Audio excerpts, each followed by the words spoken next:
Everyone, welcome to Rina's kitchen. Rina's কিচেনের আপনাদের সবাইকে স্বাগত। আজ আমি আপনাদের সাথে শেয়ার করব মাশরুমের একটি দারুণ রেসিপি, যা কিন্তু মাছ মাংসের টেস্টকে একদমই হার মানিয়ে দেবে। এতটাই খেতে টেস্টি হয় এই রেসিপি। ফার্স্টেই আমি এখানে 1 কিলোর মতো মাশরুম নিয়েছি, আর মাশরুমগুলোকে আমি একদম গোড়া থেকে ভেঙে নিচ্ছি। ভেঙে নিয়ে কোনো নোংরা আছে নাকি সেগুলো বেছে নিচ্ছি একদম পরিষ্কার করে। বেছে নেওয়ার পর আমি তারপর এগুলোকে একদম ভালো করে জল দিয়ে পরিষ্কার করে ধুয়ে নেব। আর এখানে গ্রেভির জন্য লাগছে আদা, রসুন, পেঁয়াজ আর কাঁচা লঙ্কা, আর লাগছে টমেটো।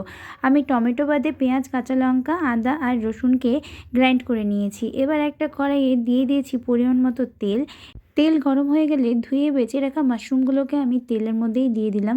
সবগুলো একবারে দেবো না, আমি অল্প অল্প করে ভেজে নেব, নয়তো এগুলো ভেঙে যাওয়ার চান্স থাকবে। এবার সামান্য পরিমাণে হলুদ গুঁড়ো আর লবণ দিয়ে আমি মাশরুমগুলোকে ভালো করে ভেজে নেব।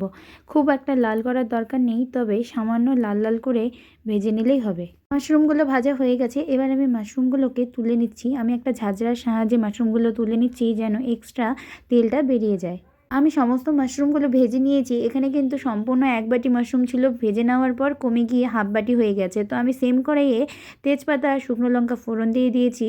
আমি আর এখানে এক্সট্রা কোনো তেল দিইনি, সেই তেলের মধ্যেই করেছি। আর এখানে আমি যে মশলাটা করে রেখেছিলাম সেটা দিয়ে দিচ্ছি। মশলাগুলো দিয়ে দেওয়ার পর এর মধ্যে আমি লম্বা লম্বা করে আলু কেটে রেখেছিলাম, সেই আলুগুলো দিয়ে দিচ্ছি। আলুর সাথে এবার মশলাকে ভালোভাবে কষিয়ে নিতে হবে।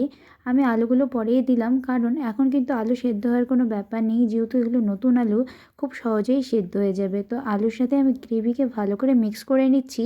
এরপর এখানে দিয়ে দিলাম আমি পরিমাণ মতো নুন, পরিমাণ মতো হলুদ গুঁড়ো। এরপর দিয়ে দিচ্ছি টমেটো কুচি করে রেখেছিলাম, এখানে একটা মিডিয়াম সাইজের টমেটো দিয়েছি। এবং তারপরে দিয়ে দিলাম আমি কাশ্মীরি শুকনো লঙ্কা গুঁড়ো, তারপর দিয়ে দিলাম আমি ধনে গুঁড়ো, তারপর দিয়ে দিচ্ছি আমি জিরে গুঁড়ো। ব্যাস, এবার এগুলোকে ভালো করে মিক্স করে নেওয়ার পালা। ভালো করে মিক্স করে নেওয়ার পর লিড দিয়ে ঢেকে দিয়েছিলাম, যেন আলুগুলো ভালো করে সিদ্ধ হয়ে যায়। আলুগুলো ভালোভাবে সেদ্ধ হয়ে গেছে, আর মশলা কিন্তু খুব সুন্দরভাবে কষেও গিয়েছে, তেল ছেড়ে দিয়েছে, দেখাই যাচ্ছে।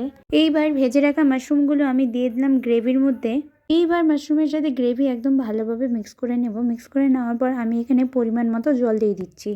জল দেওয়ার পর আমি 10 মিনিটের জন্য লিড দিয়ে ঢেকে রেখেছিলাম, আর খুব সুন্দরভাবে কিন্তু আলুও সেদ্ধ হয়ে গেছে, আর মাশরুমের গ্রেভিও কিন্তু খুব সুন্দর হয়ে গেছে। এবার এর মধ্যে সবশেষে আমি গুঁড়ো গরম মশলা আর ঘি দিয়ে নামিয়ে নেব।